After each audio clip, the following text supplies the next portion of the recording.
तुमच्या computer skills upgrade करायच्या आहे? दिशा कम्प्युटर इन्स्टिट्यूट घेऊन आले आहेत महा डिस्काउंट ऑफर। आता कोणताही कोर्स करा फक्त 1800 रुपयांमध्ये। इथॉनॉलचा शोध 19व्या शतकामध्ये लागला आणि आपल्याकडे इथॉनॉल वापरायला परवानगी 2004 साली दिली। कुणाला यावं लागलं? अटल बिहारी वाजपेयी यांना यावं लागलं।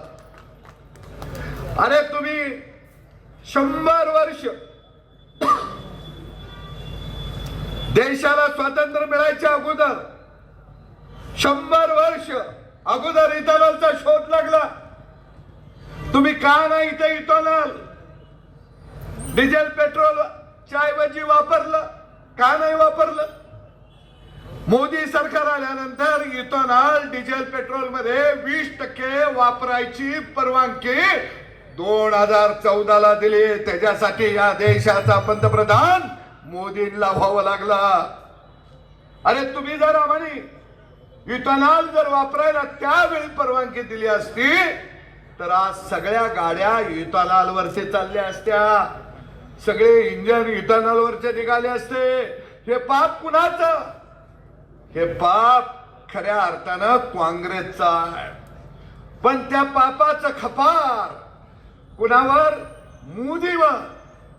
अरे मोदीने काय केलं? मोदीने हा देश एक संघ ठेवला। आता ती हॉर्मुझ नावाची जी समुद्र दुनिया आहे ती बंद पडली मध्ये महिनाभर। मग आपल्या एका देशाचं तेल थांबलं होतं का? नाही आहे। अनेक राष्ट्रांचं तेल तिथं थांबलं होतं। आता जे माननीय मोदी साहेब गेलेले आहेत तिथून समुद्राच्या खालून पाईपलाईन करून भारताचा कायमचा प्रश्न मिटवता येतोय का याच्यावरती विचार सुरू आहे। जर मोदी साहेब समुद्राच्या खालून पाईपलाईन भारतात आणायचा विचार करत असतील तर त्यांना ज्यांना ईश्वरपूर सांगली रस्ता करायची अक्कल नाही त्यांनी मोदी साहेबांना सल्ला देण्याची आवश्यकता नाही। ज्यांना साधे खड्डे बुजवता आले नाहीत ते समुद्राच्या खाली कधी जाणार सांगा? जाऊ शकतात का सांगा? विहिरीत उडी मार म्हणलं तर मारायचं नाही, समुद्राच्या खाली कधी जाणार? त्यामुळे हे जे विषय आहेत लोकांची माती भडकवण्याच्या दृष्टिकोनातून त्यांचा जो प्रयत्न सुरू आहे तो प्रयत्न आपल्या सगळ्यांना हाणून पाडायचा आहे। मला तुमच्या कम्प्युटर स्किल्स अपग्रेड करायच्या आहे? दिशा कम्प्युटर इन्स्टिट्यूट घेऊन आले आहेत महा डिस्काउंट ऑफर। आता कोणताही कोर्स करा फक्त 1800 रुपयांमध्ये।